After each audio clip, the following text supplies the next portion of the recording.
नमस्कार।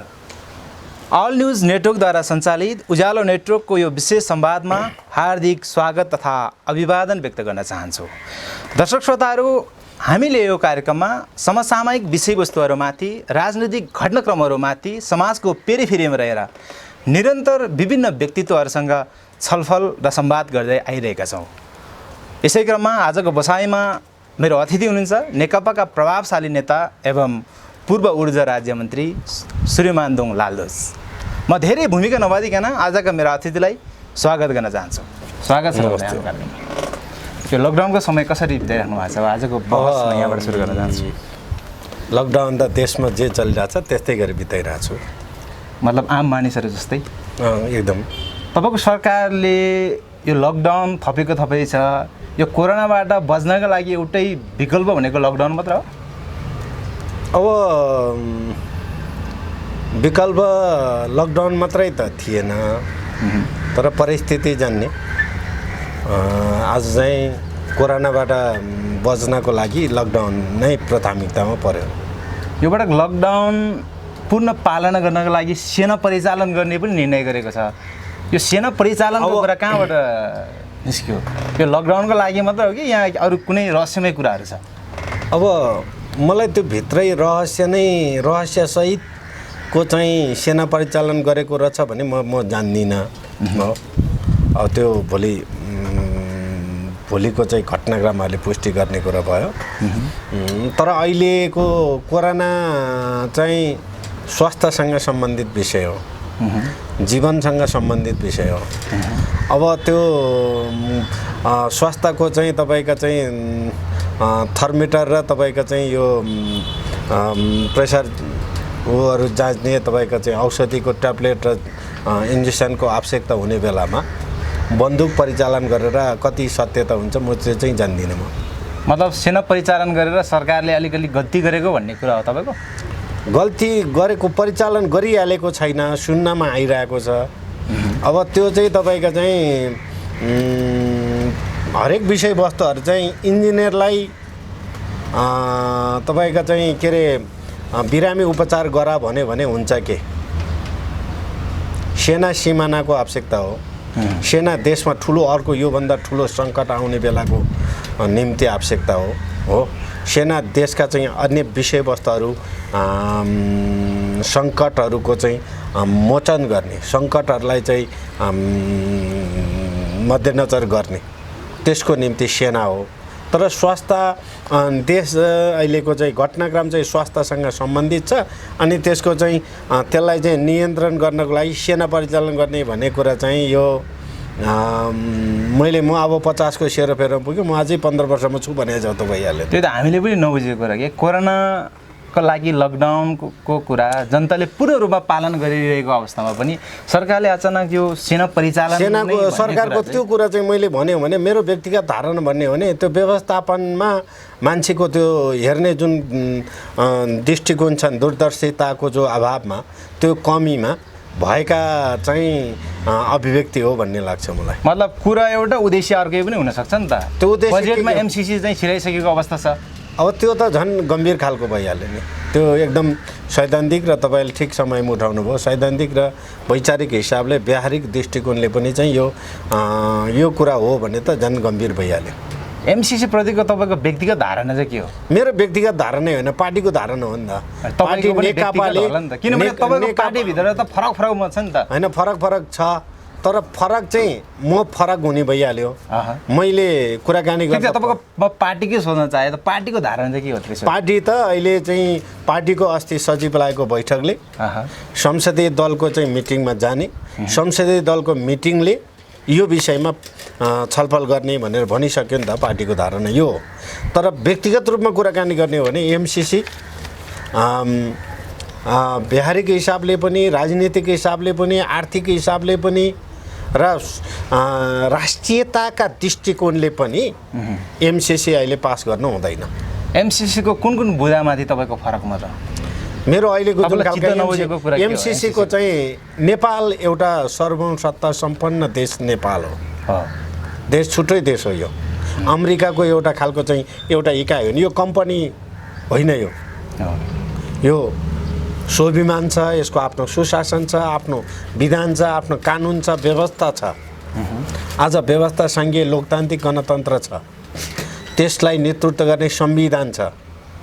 त्यो संविधान अन्तर्गत आज संसद छ, त्यो संविधान अन्तर्गत सरकार छ। हो, त्यस कारणले यो सबै कुराहरू भएको देश हो। त्यस कारणले हाम्रो देश छुट्टै देश हो, हाम्रो नेपाल हो, हामी स्वतन्त्र देश हो, हामी आफ्नै सार्वभौम सत्ता सम्पन्न देश हो। त्यस कारणले त्योभित्र गर्ने जुन खालका चाहिँ सैनिक गतिविधिका कुराहरू हो, त्योभित्र गर्ने जुन खालका चाहिँ अब तपाईँको चाहिँ अडिटरका कुराहरू हो, लगायतका विषयवस्तुहरू छ नि,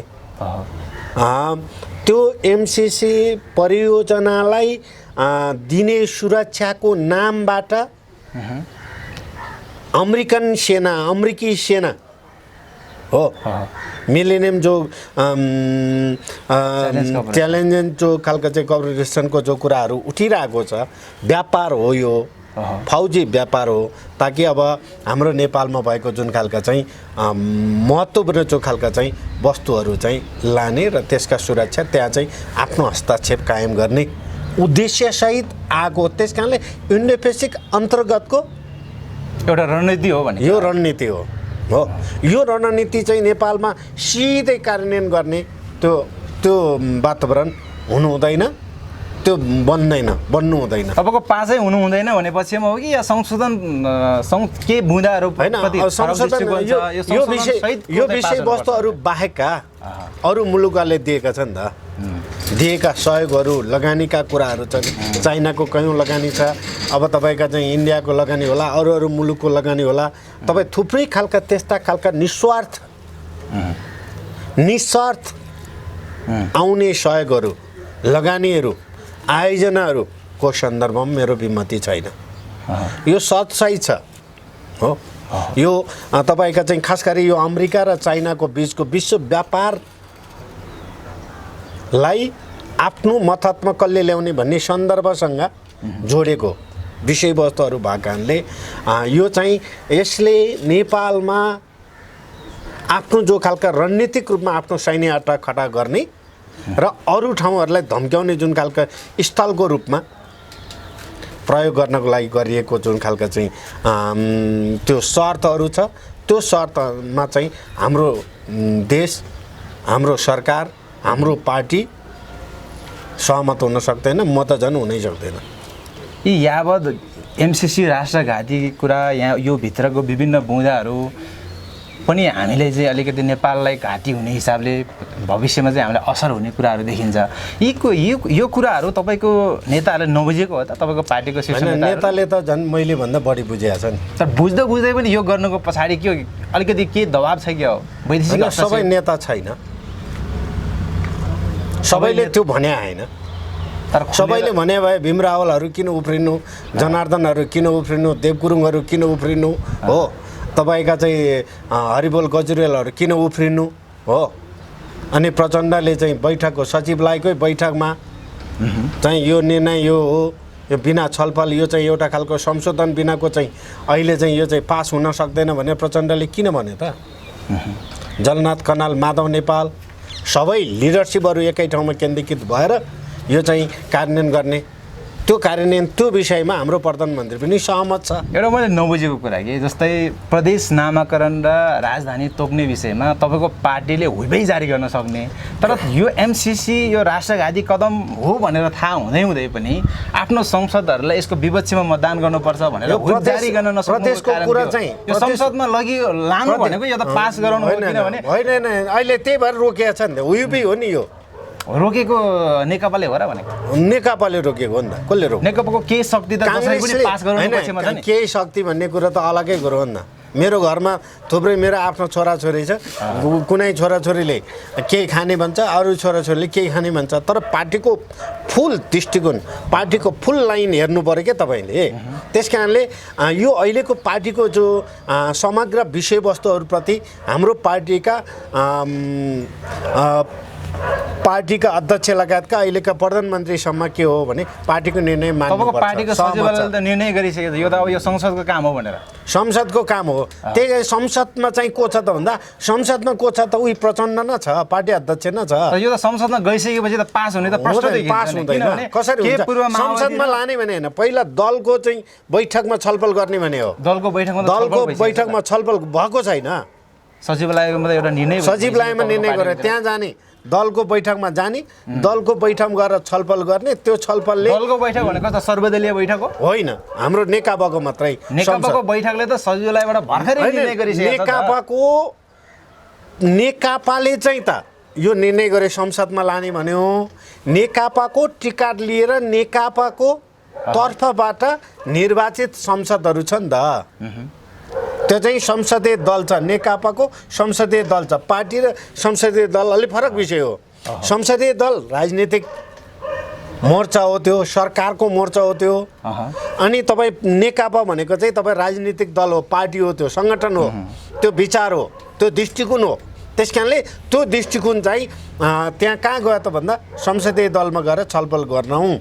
संसदले यो विषयमा चाहिँ छलफल व्यङ्गम छलफल गरेर पास गर्न मिल्ने जति पास गर्ने, पास गर्न नमिल्नेहरू चाहिँ मैले अघि नै राखेँ ती विषयवस्तुहरू चाहिँ पास हुँदैन भनेर भनेको हो त्यो। त्यस कारणले एमसिसीको कारण तपाईँको पार्टीभित्र पुनः चाहिँ विवाद चाहिँ उच्च होइन छलफल यही त छ। तपाईँको चाहिँ हाम्रा मिडियाकर्मी साथीहरू, हाम्रा समाजका मान्छेहरू, समाजका साथीहरू के छ भने छलफल हुने बित्तिकै विवाद भनिदिन्छ के होइन। छलफल भन्ने चिज त छलफल र विवाद एउटा विषय। मिटिङ गर्ने कुराहरू होला, सचिवालय स्तरमा छलफल हुने कुराहरू होला, तर छलफल भैँसे पार्टीतिर चाहिँ होइन, छलफल र विवाद भने चाहिँ फरक विषय त होइन होला नि। त्यो अहिले भएकै छैन नि, त्यो त भइरहेको छ होइन। त्यो भएको तपाईँहरूले देख्नुभयो, मलाई म जान्दिनँ, तर विषयवस्तु चाहिँ त्यो छलफल होइन।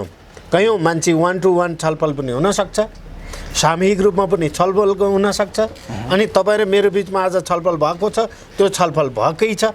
त्यस कारण यो छलफल हुँदैमा विवाद होइन। तपाईँ र मेरो यो विवाद हो र?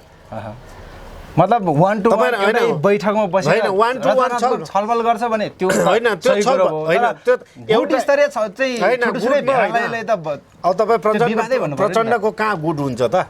पार्टी अध्यक्ष हो प्रचण्डले खुमालटारमा आफ्नो चाहिँ मातहतका सचिवालय प्रचण्ड र ओलीको गुट हुँदैन हो।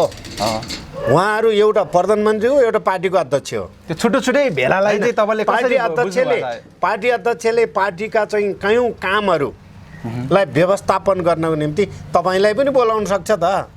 ल अनिश्चित आउनुहोस्, तपाईँ छलफल गर्नु पऱ्यो, अलिकति तपाईँ र मेरो बिचमा अलिकति कुरा नमिल्ने भयो, अलिकति यो विषयमा अलिक कसरी टुङ्गो लगाउने भनेर तपाईँलाई पनि बोलाउन सक्छ नि त। तपाईँ त्यो पार्टीको सङ्गठित सदस्य हुनुहुन्थ्यो भने तपाईँले पनि बोलाउँथ्यो नि त। छुट्टै भन्दा पनि होइन, छुट्टै होइन, त्यही त समस्या छ। त्यही त तपाईँ हाम्रो बुझाइहरूमा चाहिँ अन्तर छ, बुझाइहरूमा फरक छ हो। 1-to-1 छलफल गर्न सक्छ। विषयवस्तुहरूमा तपाईँ र मेरो बिचको छलफललाई केन्द्रीकरण गरिसकेपछि, तपाईँ र मेरो बिचमा एक ठाउँमा उभिसकेपछि अरू साथीलाई बोलाउन सक्छ। त्यस कारणले छलफल हुँदैमा 1-to-1 भेट्दैमा गुट भयो हो, 1-to-1 बस्दैमा। त्यसो हो भने प्रचण्डको टिमको चाहिँ सरकारमा छैन हो, प्रधानमन्त्री मात्रै हो सब कुरो, त्यो होइन नि। पार्टी अध्यक्षले पार्टीले प्रधानमन्त्री बनाएको, पार्टीले पार्टी अध्यक्ष बनाएको हो, के एउटा मेयर त चाहियो त। त्यस कारणले पार्टीभित्र विवाद छैन भन्ने तर्क हो त होइन। यो विषयमा एमसिसीको बारेमा मलाई लाग्छ पार्टीको सचिवालयले फाइनल गरिसकेको छ।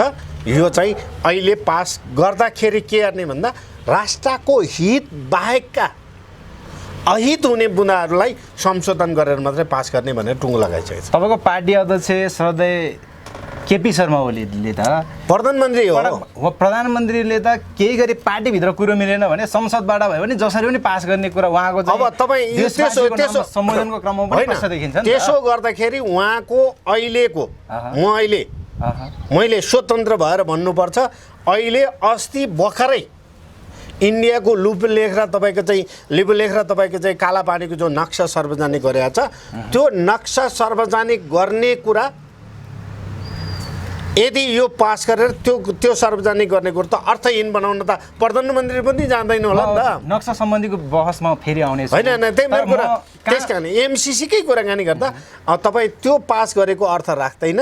त्यस कारणले त्यो पास गर्ने सँगसँगै त्योभन्दा महत्त्वपूर्ण तपाईँ चाहिँ राष्ट्रियताको कुरा यहाँ आइसकेको छ, फौज यहाँ ल्याउने भन्ने कुरा छ हो। त्यस कारणले अहिले त्यो एमसिसीको कुराकानी गर्दा तपाईँ यो विषयमा हामी एमसिसी पास हुन्छ कि हुँदैन भनेर समय खर्च नगर्दा राम्रो हुन्छ भन्ने लाग्छ मलाई। यसको यो विवाद कहाँ लगेर कहाँ पुगेर टुङ्गिन्छ? विवादै होइन, यो छलफल हो। अब विवाद त तपाईँको पार्टीभित्रै चाहिँ फरक काङ्ग्रेसले ल्याएको एमसिसी चाहिँ हामीले पास गर्नुपर्छ भन्ने छ? त्यो त छैन, तर तपाईँको प्रधानमन्त्रीज्यू त त्यही लाइनमा हुनुहुन्छ नि त। काङ्ग्रेसले ल्याएको एमसिसी हो। ज्ञानेन्द्र कार्कीको अर्थमन्त्री हुनुहुन्थ्यो। ज्ञानेन्द्रबहादुर कार्की अर्थमन्त्री हुने बेलामा सम्झौता गरेको एमसिसी नेकपाको सरकारले पास गर्नुपर्छ भन्ने के कुनै त्यो त छैन, त्यो त ठेक्का त छैन। प्रधानमन्त्री त्यो लाइनमा हुनुहुन्छ। मैले त्यहाँ अघि नै भनिसकेँ तपाईँलाई, यो विषयमा लामो समय तपाईँ चाहिँ समय खर्च गर्ने भन्दा समय खर्च नगर्ने तपाईँको चाहिँ सही आजको बहस राष्ट्रिय रूपमा चाहिँ बहस भइरहेको विषय भएको कारणले होइन, यो विषय बुझेँ मैले, बहस भएको। त्यही कारणले अहिले यो चाहिँ कार्यान्वयन गर्ने कुरा अहिले हुँदैन। अहिले तपाईँ चाहिँ बजेटमा घुसाएको छ त्यो सिधा चाहिँ राष्ट्रघाती छ। कतै चाहिँ तपाईँ विश्व ब्याङ्क मार्फत मान्छेहरू परिचालित त छैन भन्ने क्वेसन उठेको छ। यो बजेटको अनुसूचीभित्र छिरेको यो यही त छ। दलाल कतै दलाल हुने सम्भावना देख्नुहुन्छ? यो दलाल कतै तपाईँको चाहिँ बजेटभित्र छिरिसक्यो हो एमसिसी? होइन, छिर्यो हो। त्यो छिरेकै कारणले नै यो कुरो उठिरहेछ त। तपाईँ नाङ्गै छ भनिरहँदाखेरि पनि म कपट लगाइरहेको छु भन्ने कसैलाई लाग्छ भने त्योभन्दा निकम्मा, त्योभन्दा बदमास, त्योभन्दा राष्ट्रघाती, त्योभन्दा बेमानी को हुनसक्छ? एमसिसीको कारण पार्टी फुट पनि हुन सक्छ भन्ने। पार्टी फुटको कुरा हुँदैन, पार्टी फुट होइन।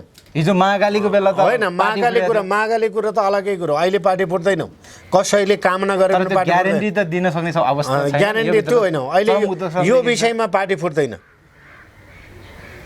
यो विषयमा पार्टी फुट्दैन। यो विषयमा पार्टी फुट्ने होइनौँ। यदि जबरजस्ती गऱ्यो भने कारबाहीको दिशातिर जान चाहिँ सक्छ। ठिक छ, यो बजेटको कुरा अघि तपाईँले उठाइहाल्नुभयो। यो पटकको बजेट तपाईँको पार्टी अध्यक्षले चाहिँ भने जस्तै समाजवाद उन्मुख बजेट आएको हो यो? अब पार्टी नेतृत्वले भनेको कुरा, अब पार्टी नेतृत्वको दृष्टिकोणबाट हेरेको कुरा, हेर्नुभएको कुराहरूप्रति मेरो आफ्नो गुनासो, त्यो छुट्टै चाहिँ छलफलको विषय छैन हो। बजेट के हो भने बजेट पहिलो कुरा कुन बेला आयो भनेर हेर्नु जरुर छ। यो ठुलो सङ्कटको बेलामा आएको छ हो। आर्थिक हिसाबले, सामाजिक हिसाबले, स्वास्थ्यका हिसाबले सबै दृष्टिकोणले के छ त भन्दा सङ्कटको बेला आएको बजेट हो। त्यस कारणले जो कोही भए पनि योभन्दा राम्रो चाहिँ बनाउन सकिँदैन हो। तर के चाहिँ हो भने के प्राथमिकताका विषयहरू छ नि, त्यो विषयवस्तुहरूसँग चाहिँ केन्द्रीकृत गर्ने कुरा, तपाईँका चाहिँ संसद त्यो क्षेत्र विकास कोषका कुराहरू, त्यो कुरा भ्रष्टाचार गर्नलाई हालेको पैसा हो। त्यो 4 करोड पैसा हालेको छ, त्यो भ्रष्टाचार गर्ने हो। संसदहरूलाई जुन तपाईँ चाहिँ यसो मान्छेलाई चाहिँ दलाली गर्ने माध्यम राखेको थियो। योबाट त्यो कोष खारेज हुने हल्ला थियो, तर खारेज हुनु पर्थ्यो, भएन। त्यसलाई बरु त्यसलाई हटाएर कृषि क्षेत्रमा गर्नुपर्ने जुन खालका कुराहरू छ नि, त्यो कुरालाई प्राथमिकतामा राख्नु पर्थ्यो, त्यहाँ केन्द्रीकरण गर्नु पर्थ्यो। अब खाद्यान्नका दृष्टिकोणले अनि स्वास्थ्यका दृष्टिकोणले हो, यी विषयवस्तुहरूसँगै केन्द्रीकृत गरेर अहिलेको बजेट आउनु पर्थ्यो। त्यो विषयवस्तुमा चाहिँ अलिकति कता कम, अलि त्यहाँ तपाईँले नुन नलागेको चाहिँ अनमिल त्यो नमिलेको अवस्था जस्तो चाहिँ देखिन्छ। त्यसैले आधारभूत रूपमा अहिलेको चाहिँ तपाईँ मैले जतिसुकै असन्तुष्टि राखे पनि अहिलेको बजेट चाहिँ यो बेला ल्याएको बजेट चाहिँ तपाईँ नै भए पनि मै भए पनि यस्तै हुन्थ्यो। यो पटकको बजेटमा यो सामुदायिक विद्यालयको शैक्षिक गुणस्तरको सुधारको जिम्मा निजीलाई दिने भन्ने कुरा स्वयं शिक्षा मन्त्रीले नै थाहा रहन्छ। यो शिक्षा मन्त्री भन्दा पनि पावरफुल शैक्षिक माफियाहरू भएको हो। त्यो गलत कुरा भएको त्यही हो। त्यस कारणले मैले के भनेको थिएँ भने मेरो चाहिँ के हो भने म अर्थमन्त्री भयो भने मैले दुईवटा काम गर्छु। एउटा शिक्षा र स्वास्थ्यमा फुल इन्सुरेन्स गरिदिन्छु, अनि त्यो पछाडि आम जनतालाई जनताको आफ्नो जो खालका ट्याक्सको जो खालका चाहिँ लेभलमा व्यवस्थापन गरिन्थ्यो। अर्थमन्त्रीले त्यस कारणले बजेट ल्याउँदै गर्दाखेरि सम्बन्धित मन्त्रालयका मन्त्रीहरूसँग त छलफल गर्नुपर्ने हो। त्यही भएर सरकारले जतिसुकै राम्रो काम गरे पनि सरकारको जतिसुकै जुन खालका चाहिँ व्यवस्थापनमा चाहिँ राम्रो भए पनि आम जनताले अनि बाहिर हेर्ने जुन खालका चाहिँ उसले मान्छेहरूको चाहिँ मूल्याङ्कनले के देखाउँछ त भन्दा मनोगत छ। मान्छे अलिअलि व्यक्तिवादी छ, अलिअलि अहमता छ, अलिअलि घमण्ड छ, महत्त्वाकांक्षी छ। त्यसले नै के गर्यो भने मान्छेलाई चाहिँ त्यहाँ छलफल गर्यो। शिक्षा मन्त्रीलाई सोध्नु पर्दैन, शिक्षा मन्त्रीले विभागीय मन्त्रीलाई सोध्नु निकाल्नु भयो हिजो, निकाल्छ त निकाल्नु पर्दैन। शिक्षा मन्त्री चाहिँ के त्यो उ गर्नलाई राखेको त्यहाँ थपना हो त्यो, यो कार्टुन हो। शिक्षा मन्त्रीलाई यो विषयमा चाहिँ सोध्नु पर्दैन। शिक्षा मन्त्री कार्यक्रम के हो, तपाईँको विभागीय हिसाबले के हो भन्नु पर्दैन। त्यस कारणले यति धेरै दम्म हुनुको पछाडिको कारण चाहिँ के हुन सक्छ? कारण अब हामीसँग 2/3 छँदै छ, अब हामीले जे गरे पनि हुन्छ भन्ने मानसिकता हो सरकारको। अब तपाईँका चाहिँ पहिलो कुरो त यो विषयमा अर्थमन्त्री राजनीतिक मान्छे हो कि होइन त्यो बुझ्ने कुरो हो क्या। मतलब उहाँ गैर राजनीतिक भएको कारण यस्तो अर्थमन्त्री राजनीतिक मान्छे होइन, अर्थमन्त्री व्यवसायी मान्छे हो। अर्थमन्त्री कर्मचारी सेक्टरबाट आएको मान्छे हो। त्यस कारणले उहाँलाई के थाहा छैनौँ भने राजनीतिक पार्टी, राजनीतिक कल्चर, राजनीतिक संस्कारबाट चाहिँ हामी अगाडि बढ्नुपर्छ भन्ने उहाँलाई थाहा नभएको कारणले उहाँले के गरिदियो, झ्याकै हानिदियो। अब के गर्नु? यो कृषि प्रधान देशको बजेट यो पटकको कृषिमुखी छ कि छैन? किनभने त्यो सम्बन्धित कृषि मन्त्रालय मैले अघि नै भनिसकेँ, कृषि मन्त्री आलोचक हो। कृषि मन्त्री आलोचक भएका कारणले आलोचना गर्ने मान्छेहरूको त खैरत छैन भन्ने कुराको अभिव्यक्ति हो नि त त्यो। तर पोहोरको सालभन्दा त केही चाहिँ रकम बजेट चाहिँ बढेर आएको छ।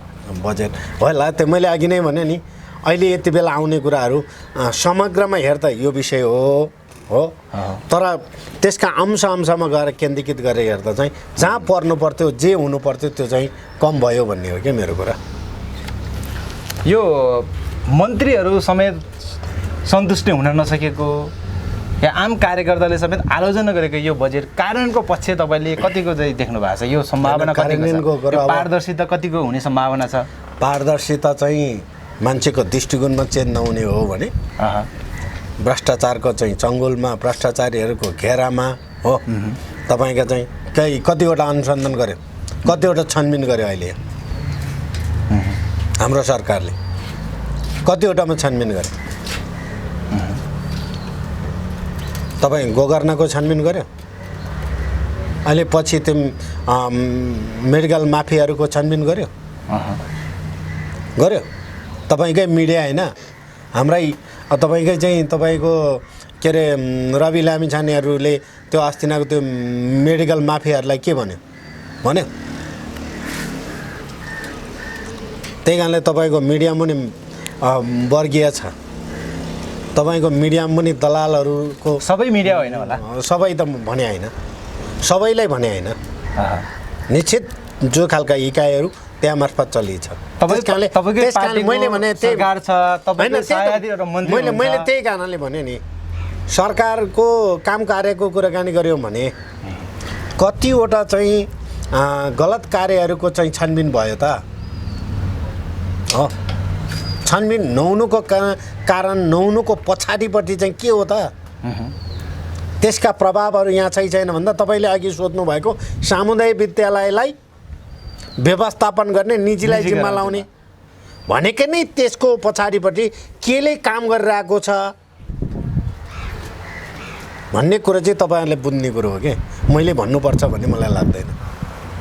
यो सरकार 2/3 सरकारको यति धेरै आलोचना छ, कहिले बालुवाटारको जग्गा प्रकरण, कहिले 70 करोडको प्रकरण, कहिले धेरै यस्ता काण्डहरू गन्न नसक्ने गरी विभिन्न चाहिँ होइन, विवादित मैले यो विषयमा यति धेरै यो- विवाद हुँदै एउटा मैले तपाईँलाई व्यक्तिगत रूपमा सोध्न चाहेको प्रश्न, यति धेरै विवाद हुँदै तपाईँ त्यही पार्टीको नेता हुनुहुन्छ, तपाईँलाई त्यो पापहरूको साक्षी बजे जस्तो महसुस हुँदैन? होइन, मैले त्यही कारणले किनभने यो पार्टीको जिम्मेवार नेता तपाईँ पनि हुनुहुन्छ। होइन, मैले त्यही कारणले त्यो जसले चाहिँ कालो खान्छ, के अरे अङ्गार खान्छ, उसले कालो हाग्नुपर्छ भन्छु म। हो, त्यो जसले अङ्गार खाएको हुन्छ नि त्यसको जिब्रो कालो हुन्छ क्या त्यो पछाडि। त्यही कारणले कालो जिब्रोहरूसँगको मेरो सम्बन्ध छैन, मेरो सैनु छैन। त्यही कारणले म पार्टीको हो। सबै त्यस्ता चाहिँ कालो जिब्रोहरूलाई चाहिँ रातो बनाउनुपर्छ, सेतो बनाउनुपर्छ भन्ने मेरो जिम्मा होइन। इतिहासले त्यसका हिसाब किताब गर्छ। त्यस कारण अहिले म तपाईँ धेरै कुराकानी गर्ने यो विषयमा धेरै आल्मा लिने पक्षमा छैन म।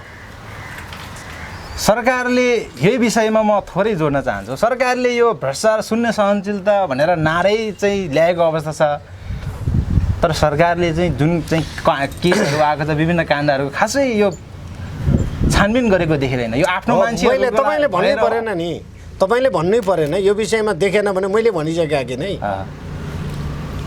यो त्यो छानबिन गर्ने शून्य सहनशीलताका कुराहरू सबै कुराकानी मतलब शून्य सहनशीलता भनेको चाहिँ आफ्नोको लागि होइन, चाहिँ आफ्नो पार्टी र आफ्नो गुटभन्दा बाहिरको व्यक्तिहरूको लागि रहेछ। त्यही भन्दा खराब मान्छेहरूको जुन खालका घेरामा रहेर बनाएको कुरा हो क्या। त्यस कारणले अहिलेको बजेटमा त्यसका प्रभाव पर्ने कुरा स्वाभाविक भइहाल्यो। त्यसैले तपाईँ सबै साथीहरूले के चिन्ता गर्नु भएन भने हामी यही स्थितिमा रहँदैनौँ, हामी नयाँ स्थितिमा जान्छौँ, नयाँ अवस्थामा जान्छौँ। हो, अहिले जुन परिस्थिति छ त्यस कारणले त्यो राजनीतिक रूपमा चाहिँ त्यो राजनीतिक केन्द्रीकरण भयो कि भएन भन्दा त्यहाँ छैन। त्यस कारणले छलफल पुगेन, बहस पुगेन, अनि तपाईँको चाहिँ विभागीय हिसाबले त्यो विभागहरूको बिचको चाहिँ छलफल पुगेन, विभागहरूको बिचको चाहिँ तपाईँको चाहिँ सहकार्य पुगेन। नपुगेकै कारणले ती विषयवस्तुहरू चाहिँ कमजोर पक्षहरू हुन्। हो, तर मैले त्यही कारणले के भन्यो भने अहिलेको बजेट तपाईँ हेर्नु होला नि, विद्युतको हिसाबले हेर्न सकिन्छ तपाईँ। हो, अनि तपाईँको चाहिँ अरू कुरो चाहिँ तपाईँ के हेर्न सकिन्छ, तपाईँको चाहिँ सब लोनका कुराहरू हेर्न सकिन्छ तपाईँ। अनि अरू तपाईँको चाहिँ टोटल मान्छेहरूलाई चाहिँ तपाईँको चाहिँ यो चक्लबन्दी खेतीका कुराहरू हेर्न सकिन्छ तपाईँ। यी सबै कुराहरू चाहिँ पोजिटिभ छ। तर पोजिटिभ कुरा हुँदै पनि त्यो पोजिटिभ कुराहरू चाहिँ के छ भने कहाँ केन्द्रीकृत भएको छ भन्ने त्यसका नियतहरू के हो, मान्छे आज प्रस्तुत हुने बित्तिकै त्यो नियतहरू पत्ता लगाउन सकिँदैन। त्यस कारणले यी विषयवस्तुहरू हुँदै पनि त्यो शिक्षाका सवाल कुरा भयो। अब शिक्षा मन्त्री जस्तो महत्त्वपूर्ण त्यो जिम्मेवारी मान्छे, त्यो पनि लामो समयको अनुभवसहितको मन्त्री हो। त्यहाँ सायद अहिले भएका मन्त्रीहरूमध्येको पुरानो मन्त्री उहाँ हुनुपर्छ। हो, अनि उहाँलाई नै यो विषयवस्तुहरू चाहिँ गुमराहमा राखेर आफ्नो कुराकानी पेस गर्नु भनेको चाहिँ यो हताइसम्मको मनोगत हो। त्यही कारणले मैले भने त्यो सबै ठाउँमा राजनीतिक व्यक्तित्वको जरुर आवश्यकता पर्छ, राजनीतिक चेतनाको जरुर आवश्यकता पर्छ, राजनीतिक बुझाइको जरुर आवश्यकता पर्छ भन्ने कुरा मैले यहाँ हो। त्यसले यहाँनिर कमजोर छ। राम्रा हुँदै पनि यस्ता कमजोर पक्षहरूले यो समाजमा, यो अहिलेको बजारमा स्थान प्राप्त गरेको छ भन्ने मेरो कुरा हो। तपाईँ एउटा जनयुद्धको पृष्ठभूमिबाट आएको नेतृत्व हुनुहुन्छ। जनयुद्धको क्रममा तपाईँहरूले ती दूरदराजका जनताहरूलाई धेरै सपनाहरू बाँड्नुभयो। त्यही भएर पो बाटो पुग्यो त, त्यही भएर पो म जहाँ खटेको छु नि, त्यही भएर पो बाटो पुगेको छ त। तपाईँकै तिमालकै हो, मतलब तपाईँकै तिमालमा त्यति बाटो पुर्याउनलाई गर्नु होइन। त्यहाँ त्यो त सबै कुरा क्रममा आउँछ नि त। अहिले जुन प्रक्रियामा छ बाटो विकासको कुराहरू भएका छन्, हाम्रो जनमुक्ति जिल्लाले खनिएको छ नि त। त्यहाँको जनताको अवस्थामा कतिको परिवर्तन भयो? परिवर्तन तपाईँ त्यहाँ पुग्नुहोस्, पहिलाको भन्दा धेरै गुण माथि छ। तर त्यो जुन स्पिडमा हुनु पर्थ्यो त्यो पुगेको छैन। म पनि सन्तुष्ट छैन। तपाईँहरूले नै भनेर तपाईँहरूकै आह्वानमा धेरै युवाहरू पनि जनयुद्धमा लाग्नुभयो। आज ती युवाहरू खाडीमा आफ्नो जिन्दगीसँग सपना खोजिरह्यो, पसिनासँग चाहिँ आफ्नो जिन्दगीको सपनाहरू खोजिरह्यो। यी कुराहरूले तपाईँलाई दुख्दैन? होइन, दुख्दैन होइन कि कति दुख्छ त्यो छाती खुलेर देखाएर हुँदैन हो। त्यसैले यसलाई राजनीतिक हो, यो बहस हो, विचार हो, दृष्टिकोण हो। श्रम गर्दैमा खाडीमा छटपटेको छ भनेर त्यसलाई अपमूल्याङ्कन गर्ने कुरा चाहिँ गर्नु हुँदैन हामीले। किन यस्तो भयो? अब तपाईँको चाहिँ व्यवस्थापनको अभाव हो। मतलब कमजोरी त तपाईँहरूकै हो नि होइन? होइन, हाम्रै हो। त्यही मैले पनि त्यो चाहिँ हामीले के हो भने यसको सामूहिकतामा सामूहिक जुन खालका चाहिँ उत्पादन प्रणालीको व्यवस्थापन गर्ने कुराहरूको सन्दर्भमा हाम्रा केही सीमाहरू भयो। जनयुद्धमा एउटा तपाईँहरूले एउटा सपना देखाउनु भयो, सपना एउटा बोकेर जानुभयो। तपाईँहरूकै कारण चाहिँ दलित मुक्तिको कुरा, जातीय मुक्तिको कुरा, हरेक मुद्दाहरू पनि उठाउनु भयो।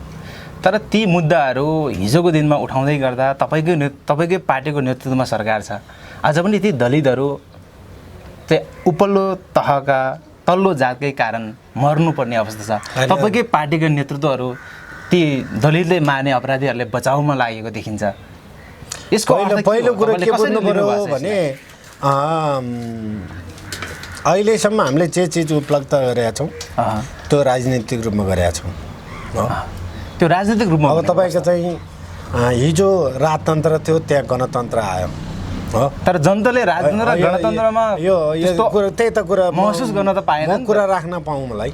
अनि हिजो राजतन्त्र थियो, आज गणतन्त्र आयो हो। अनि राजतन्त्रात्मक संविधान थियो, अहिले सङ्घात्मक संविधान छ। त्यसले मान्छेहरूको चाहिँ यो देशलाई सङ्घीयता, गणतन्त्र, धर्मनिरपेक्षता, समानुपातिक, समावेशी सहितको व्यवस्था गर्यो। यो सबै चिज चाहिँ के हो भने हाम्रो जनयुद्धको उपलब्धि हो। 10 वर्षको चाहिँ जनयुद्ध, त्यो आन्दोलन, युद्ध, त्यो परिवर्तनकारी आन्दोलन थियो। त्यो विचारका दृष्टिकोणले माओवादी दृष्टिकोण थियो। यी कुराले भन्नलाई त भयो, तर दलित होइन, कुरा सुन्नु तपाईँले उठाउनु भएको कुरा ठिक हो। त्यही यी विषयवस्तुहरू चाहिँ के हो, राजनीतिक रूपमा प्राप्त गर्यो हो। त्यो फेरियो, व्यवस्थामा परिवर्तन आयो। तर यहाँको संरचना चाहिँ के छ भने मान्छेहरूको चिन्तन र बुझाइहरू चाहिँ के छ भने सामन्तवादी बुझाइ छ, सामन्तवादी छुवाछुत छ, भेदभावहरू छन्। त्यो सांस्कृतिक रूपमा यो सरवारा सांस्कृतिक हुनु पर्थ्यो, यो गणतान्त्रिक सांस्कृतिक हुनु पर्थ्यो। तर सांस्कृतिक प्रभाव चाहिँ सामन्तवादी सांस्कृतिक प्रभावले अझै पनि त्यो खालका चाहिँ भूमिका खेलिरहेको छ भन्ने कुरा ज्वलन्त उदाहरण तपाईँ रुकुममा भएको अहिलेको 6 जना युवाहरूको हत्या भएका छन्, मारेर खोलामा फालेको। त्यो खोलामा फालेको छ। त्यहाँ दलित, त्यस कारणले एउटा ठकुरी जातको मान्छे भयो त्यो हो। त्यो ठकुरी जात सामन्तवादी परम्परा कालदेखि नै, त्यो समयदेखि नै त्यो सामन्तवादी सोचबाट, चिन्तनबाट अभिप्रेरित भयो त्यो। त्यहाँ त दलित नभएको बढी बाहुन जातकै युवा त्यहाँ पुगेको भए लकडाउनको समयमा त्यही घटना त्यो होइन होइन, एकदम गलत कुरो। त्यसो यो दुनियाँमा कोही पनि हिँडे होइन। यस्ता कुतर्क गरेर हुन्छ? त्यो दलितहरू, त्यो जो खालका 6 जना युवाहरू मार्ने मात्रै उपाय हो? उनीहरूले एउटा चाहिँ त्यहाँको प्रशासन थियो, त्यहाँ प्रशासन छ, त्यहाँ क्वारेन्टाइन छ। लो, क्वारेन्टाइनको यो दिन तपाईँ चाहिँ कोरोनाको महामारीको बेलामा आए यिनीहरू 7 दिन क्वारेन्टाइनमा लगेर हालिदिएको भए के हुन्थ्यो? तपाईँको नेताले त दोहोरो भिडन्तमा चाहिँ झडपमा मर्यो भनेर त्यो मेरो नेताले भन्ने होइन, मेरो त्यहाँको चाहिँ नेताले भने त के हो भने तपाईँले भन्नु खोजेको जनार्दन कमरेड कुरा गर्नुभयो होला।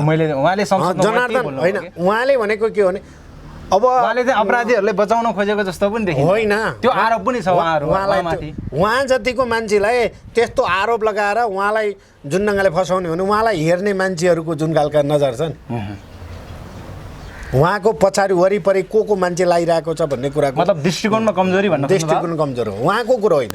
उहाँले त त्यो उहाँलाई त्यहाँ लगेर फसाउने जुन खालका चाहिँ कुचेष्ट गरिरहेको छ नि, यो चाहिँ गलत छ। तर चिज चाहिँ के हो भने जुन हमला भएको छ, युवाहरूको हत्या भएको छ, यो चाहिँ सामन्तवादी चिन्तन प्रवृत्ति त्यो दृष्टिकोणको कारणले हत्या भएको छ। त्यही हो तपाईँले भन्नु खोज्नु भएको कुरा। हाम्रो आन्दोलनमा दलितको मुक्ति थियो, हाम्रो आन्दोलनमा महिलाहरूको मुक्ति थियो, हाम्रो आन्दोलनमा जनजातिहरूको मुक्ति थियो, हाम्रो आन्दोलनमा मधेसीहरूको मुक्ति थियो भन्ने कुरा तपाईँले जो जोड्नु खोज्नु भएको छ। त्यो आन्दोलनको मुख्य नेतृत्वहरू मध्येको एउटा नेतृत्व जनार्दन हो भने जनार्दनले त्यो कुराकानी गर्यो, त्यहाँका दलितहरूलाई उ गर्नुपर्छ भन्ने कुरा चाहिँ त्यो चाहिँ गलत हो। तर के हो त्यो बोल्नु भएको संसदमा उहाँले संसदमा यो लोकतान्त्रिक विधि पद्धतिमा संसदमा उहाँले कुरै राख्नै पाइँदैन भन्ने कुरो हुन्छ? राख्न त पाइयो नि, कुरा राख्न पाइँदैन होला नि। मोडेको होइन नि त, कुरा राख्न मात्रै। त्यो झडपमा मरेको हो त त्यो युवाहरू? झडपमा त्यो त मारेर फ्यालेको भन्ने छ नि त। दोहोरो झडप भन्नु पनि उहाँले। दोहोरो झडप त तपाईँको चाहिँ 7 जना मान्छेहरू त्यो जो युवाहरूलाई आउने मान्छेहरू त्यहाँ चाहिँ कमस्याम मान्छे मर्नै लागिसकेपछि मान्छे उम्किन खोज्दा, मान्छे भाग्दा, त्यो सबै कुरा गर्दाखेरि चाहिँ त्यो झडपमा भनेको रहेछ भने पनि मान्छे चाहिँ मारेको हो। उहाँको भाषामा अलिकति त्यहाँ कमजोरी भएको चाहिँ स्वीकार्नुपर्छ। त्यो चाहिँ उहाँलाई नै सोध्नुपर्छ, मलाई थाहा छैन त्यो कुरा। नेपालमा यो जातीय उत्पीडनको अन्त्य चाहिँ कहिले हुन्छ होला? मान्छेको समाजमा भएका दृष्टिकोणहरूको जुन बेला परिवर्तन हुन्छ त्यो बेला मात्रै हुन्छ। तपाईँ तामाङ राष्ट्रिय मुक्ति मोर्चाको इन्चार्ज पनि हुनुहुन्थ्यो, तपाईँको पार्टीले पहिचानको मुद्दा छोड्यो? मेरो पार्टीले पहिचानको मुद्दा छोडेको होइन। अहिले पहिचानको मुद्दा प्राविधिक दृष्टिकोणले अहिले स्थगन छ। कस्तो स्थगन भनेको? स्थगन भनेको यो मुद्दा छोड्दैन कि, मुद्दा त अगाडि आउँछ। यो राजनीतिक मुद्दा हो र मुद्दा चाहिँ हारेको र सफल र असफल भन्ने हुँदैन। तर मुद्दा चाहिँ नछोड्ने चाहिँ भन्ने तामाङ समुदायमा जाँदाखेरि तामसरिङको कुरा गर्ने,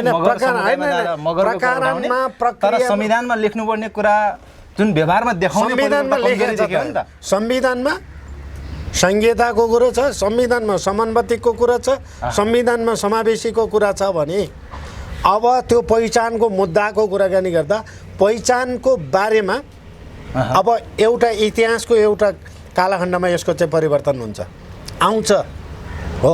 यो कुनै पनि दिन कुनै पनि राजनीतिक पार्टीहरूले अहिले जुन ढङ्गले सोचेको रहेछ भने कुनै दिन त्यो चाहिँ फेरि यो सत्य रहेछ, वास्तविकता रहेछ भन्ने कुरा। नेपालको आदिवासी जनजातिहरू, मधेसीहरू, उत्पीडित वर्गलाई पहिचान दिन चाहिँ केले रोक्यो के तपाईँको पार्टीले? किनभने तपाईँको दृष्टिकोण भन्नाले तपाईँको पार्टीभित्र विवाद छ हो। उच्च जातीय जुन खालको सोच चिन्तन छ नि त्यसका प्रभाव पार्टीमा चाहिँ बाँकी छ। कहिलेसम्म हुन्छ यो कहिलेसम्म भने हाम्रो सङ्घर्षका चाहिँ जुन प्रस्तुति कस्तो हुन्छ त्यो बेलासम्म हुन्छ। तर पार्टीले यो जातीय कुराहरू उठाउँदै गर्दाखेरि कतिपय चाहिँ यो गोपाल किराँतीहरू लगायतका चाहिँ यो प्रचण्डले पहिचानको मुद्दा छोडेको कारणले हामी अलग्गिएको हो भन्ने आरोप पनि छन्। गोपाल किराँतीहरू पहिचानको दृष्टिले तपाईँ त गोपाल किराँतीसँग हुनुपर्ने होइन र? होइन, प्रचण्डले यो मुद्दा छोड्यो भन्नेहरूले अब त्यो चाहिँ राम्रोसँग प्रचण्डलाई पढ्नुपर्छ भन्ने लाग्छ। प्रदेशको नामाकरण गर्न व्हिप जारी गर्ने, बागमती प्रदेश नम्बर 3 को चाहिँ नामाकरण गर्न बागमती राख्ने प्रचण्ड एक्लै थिएन नि त। तर प्रचण्डले एउटा अडान राख्न सक्थ्यो नि त। उहाँले भनिरहनु भएको छ म तपाईँहरूको आन्दोलनको यो मैले उठाएको आन्दोलन मैले नै पुरा गर्नुपर्छ, अहिलेको परिवेशमा यो स्थिति भयो भने भनिरहेकै छ त। प्रचण्ड मात्रै छैन नि त्यहाँ, प्रधानमन्त्री छ त्यहाँ, राष्ट्रपति छ त्यहाँ हो, थुप्रै मान्छेहरू छन् त्यहाँ होइन। त्यस कारणले दृष्टिकोणको एउटा राजनीतिक वैचारिक रूपमा मान्छेहरूको जो बिचमा जो देखा परेको जो अन्तर हो। तपाईँको विप्लवप्रतिको दृष्टिकोण चाहिँ के छ? सरकारले चाहिँ विप्लवहरूलाई प्रतिबन्ध लगाएको अवस्था यसप्रतिको तपाईँ? मैले दुईटै कुराकानी गरेको छु। मैले भनेको छु अहिलेको परिवेशमा बम पड्काउने र चाहिँ प्रतिबन्ध लगाउने दुईटै गलत छ भनेको छु। तर तपाईँ त त्यही पृष्ठभूमिबाट आउनुभयो नि? पृष्ठभूमिबाट आए पनि मैले परिवेश अहिले ठिक छैन भने हो। मतलब हिजो तपाईँ हिँडेको बाटो गलत भन्न खोज्नु भयो? मैले कहाँ गलत भएको भए गणतन्त्रै आउँदैन थियो नि त। अनि हिजो सही हुने आज गलत हुने भन्ने हुन्छ? होइन, मैले परिवेश समय चाहियो नि त। कस्तो समय भन्नु? तपाईँ त्यसो भए बिहे गर्नुपर्छ भने 2 वर्षमै बिहे गर्न मिल्छ? कस्तो कुरा गर्नुहुन्छ यार? मतलब त्यो समय सान्दर्भिक भएन भन्ने कुरा हो। परिवेश अहिलेको चाहिँ संघीयता गणतन्त्र धर्मनिरपेक्ष सहितको संविधान आएको छ नि त। त्यो संविधान जनितो क्रममा तपाईहरुले जनतालाई बाँड्नु भएको सपनाहरू पुरा भइसक्यो, सबै भइसक्यो। त्यही भएर विप्लवले बन्दुक उठाउनु गलत भन्नुभयो तपाईले? होइन, मैले बन्दुक उठाउने गलत भने होइन, समय सन्दर्भ मिलेन भने हो। कस्तो समयमा चाहिँ तपाईले जनितो यो कमसेकम यो हेर्नु पर्यो नि। हो, मकै छर्ने वैशाखमा हो। वैशाखको चाहिँ अन्तिमसम्म मकै उम्रेन भने त्यो बेला फेरि चोद्ने हो। हप्ता 15 दिन त लाग्छ नि। राजनीतिक रूपमा यो 10 वर्ष हो। यो 10 वर्ष संविधान बनाउने, यसलाई कार्यान्वयनको चरण प्रक्रिया छ नि। तपाईँलाई हेर्नु होला नि, तपाईँ 46 सालको परिवर्तन, 28 साल, 36 साल, 46 साल, 52 साल, यो परिवेश गर्नु पर्यो नि। तपाईको मतलब विप्लवलाई प्रचण्ड भन्ने रहर मात्रै एकदम पुरा गर्न खोज्नु भएको भन्ने धारणा? रियलमा रहर गरेर त कोही हुँदैन। मलाई पनि लाग्छ नि रहर हुने त। म पनि सँगै हिँडे मान्छे हो। तर हिजोको सपनाहरू बिथोलिएका छन्। शहीदले शहीदहरूलाई देखाएको बाटो छ, अहिले चाहिँ बिर्सेको छ। हिजो त्यसलाई महलको विरोध गरेर पजेरोको विरोध गरेर पजेरो चढेर हिँडिरहेछ। तर विप्लवले एक ढङ्गले त सही गरेको जस्तो भन्ने जनताको मूल्याङ्कन छ नि त। विप्लव तपाईहरुले जे भने पनि विप्लव चाहिँ खाली खुट्टे हिँडिरहेछ त। त्यसो हो भने, यस्तो कुराकानी गर्ने हो भने ऊ खाली खुट्टे हिँडिरहेछ त। उहाँले पनि खाली खुट्टा त हिँडिआएन। मैले भन्नुको चाहिँ के हो भने, तपाईको हरेक चरण, इतिहासका हरेक चरण आउँछ। त्यो चरणहरू पार गर्ने सन्दर्भमा हामी बल्ल चाहिँ शान्ति सम्झौता पछाडि संविधान लेख्ने काम 72 सालमा आइपुगेपछि संविधान लेखेको छ हो। त्यस कारणले 72 देखि अहिले यो 4 वर्षको जो पिरियड छ, बल्ल एउटा परिवेशमा हामी पुगेका छौँ। वामहरू गठबन्धन भएका छन्, पार्टीहरू एकता भएका छन्, अनि त्यसले जनताले चाहिँ जनता त्यो अस्थिरताबाट चाहिँ पुरै जनता थङ्थिलो भएको जनता चाहिँ आज स्थिरताको पक्षमा छ हो। 2/3 छेउमा चाहिँ जो वातावरण बनाइदिएका छन् जनताले। अब यो 5 वर्ष त हेर्नु पर्यो नि कमसेकम। त्यही कारणले यो तर यो 5 वर्ष हेर्दैखेरि त सरकारले के गर्ला जस्तो त खाँडका त देखिँदैन। विवाद छ होइन, सरकारले केही गर्दैन त्यो त अर्को विषयवस्तु हो। विप्लव कमरेडको पनि अहिले त्यो स्थितिमा त छैन। त्यस कारणले विप्लव कमरेडको बुझाइमा अलिअलि तपाईँ चाहिँ उपभोक्तावादी दृष्टिकोणको विकास कतै भइरहेको त छैन। त्यो दृष्टिकोण तपाईँहरूकोमा लागू भएको छ कि छैन? हाम्रोमा हामी त्यो विषयवस्तु चाहिँ थङ्थिलो भएर हामी बहसमा छौँ नि हो। त्यही कारणले हामी त्यो बहसहरू, त्यो राजनीतिक छलफलहरूलाई पनि सँगै लिएर कार्यनीतिक हिसाबले अहिलेको संविधानलाई कार्यान्वयन गर्ने को हामीसँग नयाँ विकल्प छैन भने हामी त्यो मोडमा छौँ क्या। त्यस कारणले विप्लवले उठाएको कुरा सबै गलत भने होइन। व्यावहारिक रूपमा हतियार उठाउनु गलत हो। हतियार उठाउने कुरो चाहिँ त्यही कारणले मैले के भन्यौँ भने हामीले भन्दै आएको कुरा अहिले हिंसाको राजनीति चाहिँ आवश्यक छैन भन्न खोज्नु भएको तपाईँ? हिंसाको राजनीतिको अहिले तत्काल आवश्यकता छैन। विप्लवले के चाहिँ गर्नु पर्थ्यो? विप्लव यो राजनीतिक मूलधारमा समाहित हुनु पर्थ्यो। त्यो सम्भावना कतिको छ? उहाँले चाह्यो भन्दा भइहाल्छ त। हिजो तपाईँकै सहायत्रीहरू, तपाईँसँगै लडेका सहायत्रीहरू आज चाहिँ जेलको कठखरामा होइन, मलाई दुःख लाग्छ। यस्तो कुरा दुःख लाग्छ, मलाई दुःख लाग्छ। तपाईँकै पार्टीको सरकार छ, फेरि मेरो सरकार अब तपाईँ बाहिर साथीहरू हिँड्नु भएपछि मैले के गर्ने? तपाईँले के पहल कदमी नेतृत्वलाई त्यो त गरिरहेछ। प्रतिबन्ध लगाउनु हुँदैन। तपाईँले त यो विप्लवलाई मूलधारमा आउने बाटो नै बन्द गरेको अवस्था छ नि त। मूलधारमा आउने कुरा तपाईहरु बोलाउने, फेरि बन्दुक देखाएपछि तर्सेर भाग्ने अवस्था त आउन सक्छ। हैन, केही तत्त्व जस्तै छ स्थिति। केही तत्त्वहरू, केही बुझाइहरू चाहिँ के छ भने प्रतिबन्ध लगाएर यसलाई सिद्ध्याउनुपर्छ, यो सिद्धिन्छ भन्ने जुन खालको बुझाइ छ त्यो बुझाइ गलत छ। बुझाइ पनि गलत छ। विप्लवको पनि एउटा कङ्क्रिटमा जान नसक्ने अनि सामान्यतया 1-2 जना मान्छेलाई थर्काउने, गाउँको मान्छेलाई मारिदिन्छ भन्ने यो दृष्टिकोणबाट सम्भव छैन। पुनः म सरकारको अहिले तपाईँको पार्टीको नेतृत्वको सरकार छ, म यो सरकारको काम कारबाहीबारे थोरै चर्चा पनि गर्न चाहे। भर्खरै सरकारले नक्सा जारी गरेको छ, लिम्पियाधुरा, कालापानी र लिम्बू लेकसहित समेटेर। यो नक्सा त सार्वजनिक गर्यो। तपाईँको कम्युनिस्ट सरकारले ती भूभागलाई भोग चलन गर्ने या साँच्चीकै चाहिँ फिर्ता लाउने सम्भावना चाहिँ कतिको देख्नु भएको छ तपाईँले? यो कुटनीतिक पहलमा कति पर्याप्त हुन्छ त्यसमा भर पर्छ। तर भारतले त उनीहरूको भनेर दाबी गरेको अवस्था छ। होइन, भन्न त सबैले भन्ने गर्छन्।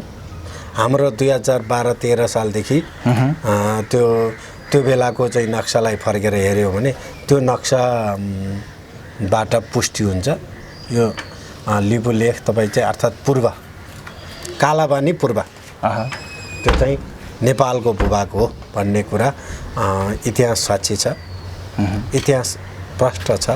त्यसैले अरूले धेरै त्यस्ता कजाङकुजुङ कुराकानी गर्नु अर्थ छैन।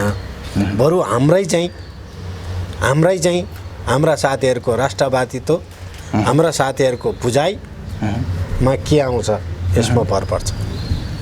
मतलब तपाईँले चाहिँ सम्भावना देख्नु भएको छ चाहिँ यो भूभाग फिर्ता गर्ने? होइन, इतिहास त अब हाम्रो हुनुपर्छ अनि हाम्रो हो।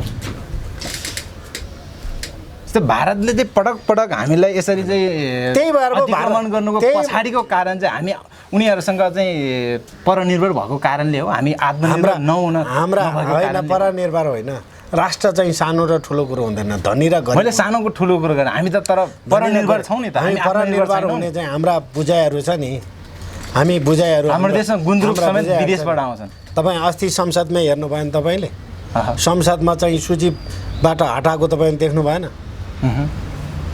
कसको दोष लगाएर हटाउने हो त्यो? किन हटाउने? 2/3 सरकार छ, ढ्याम्मै पेस गर्नु पर्दैन? किन हालमल्यो? हो यही हो। त्यही कारणले कोरोना र सिमानाको जुन खालका कुराहरू छ यो दुईटा, यो चाहिँ हाम्रो भविष्यसँग चाहिँ निकै नजिकैबाट हाम्रो भविष्यसँग लडिरहेका छन्।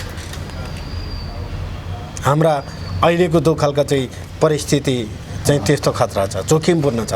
त्यस कारणले अहिले जो चाहिँ तपाईँ सिमानाको कुरा छ, अहिले नक्सा पास गरेका छ, नक्सा ल्याएको छ, नक्सालाई पुनः फोटोकपी गरेका छ।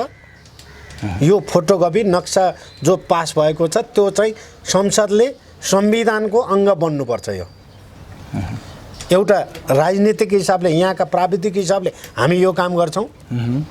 अब अर्को के गर्नुपर्छ भने सरकारले हामी सबैले सकेका जति चाहिँ के हो भने अब तपाईँको चाहिँ कुटनीतिक खालको पहल गरेर एउटा खालको समझदारीमा टुङ्ग्याउन जरुर छ। यदि त्यो गर्न सकेनौँ भने अरूको जुन खालका दबदबामा, अरूको चाहिँ उसमा हामी बस्नुपर्छ। हाम्रो राष्ट्र चाहिँ राष्ट्रको आफ्नो स्वाभिमानमाथि चाहिँ कसैले प्रश्न उठाउँछौँ भने हामी त्यहाँ चाहिँ हामी एकडिक्क भएर त्यसका मुकाबिल गर्नुपर्छ। त्यो गर्नको लागि सरकार, यहाँका राजनीतिक पार्टीहरू, तपाईँ युवाहरू त्यसको लागि मुकाबिल गर्न तयार हुनुपर्छ। यो सुगौली सन्धिलाई हेर्ने हो भने ती भूभागहरू हाम्रो हो भन्ने कुरा प्रश्न छ। तर पछि महाकाली सम्झौता गर्नुभयो, महाकाली सम्झौता गर्दाखेरि ती भूभागहरू हाम्रो होइन भनेर एकतर्फ सरकारले छोडेको जस्तै त्यो इतिहासका सबै कुरा हाम्रा प्रधानमन्त्री आफू स्वयं हुनुहुन्छ। त्यस कारणले उहाँले बुझ्नु भएको छ क्या, त्यो हामीले बुझ्ने कुरो होइन क्या। मतलब राष्ट्रवादी कदम चाहिँ तपाईँको चाहिँ अध्यक्षले गर्नुभएको हो? त्यो मैले मेरो पार्टीको चाहिँ अध्यक्षले भने होइन, त्यतिखेरको महाकाली सम्झौतामा प्रधानमन्त्री पनि त्यो बेला पार्टीको त्यही त त्यो बेला प्रधानमन्त्री त्यो बेलाको नेकपा एमालेको नेता उहाँ अहिलेको प्रधानमन्त्री कमरेड हुनुहुन्थ्यो। उहाँ त्यो विदेश विभागका प्रमुख पनि हुनुहुन्थ्यो। हामीले सबैले बुझेको कुरा नै हो त्यो। त्यस कारणले अहिले उहाँलाई राम्रोसँग थाहा छ यो अहिलेको मूल नेतृत्व, अहिलेको राष्ट्र फिर्ता गर्ने जुन सिमाना फिर्ता गर्ने कुरा पनि उहाँकै नेतृत्वमा भइरहेका छन्।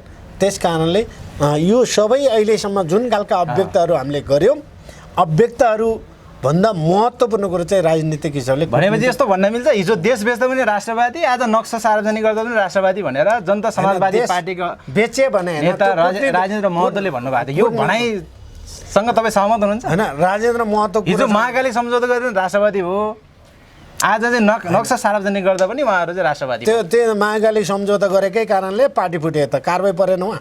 मतलब त्यो बेलाको कदम पार्टी फुट्ने कदम चाहिँ गलत भन्ने? त्यो गलत हो, मेरो कुरा गलतै हो, गलत हो। त्यो गलत भएर नै त्यो पार्टी विभाजन भएको, नत्र किन पार्टी विभाजन हुन्थ्यो? त्यहाँले त्यो चिजहरूलाई सच्याएर आजको जो परिवेशमा जुन खालका नेतृत्व दिन तयार हुनुभयो, त्यही बेला हाम्रो पार्टीको नेता अहिलेको प्रधानमन्त्री भएन हो।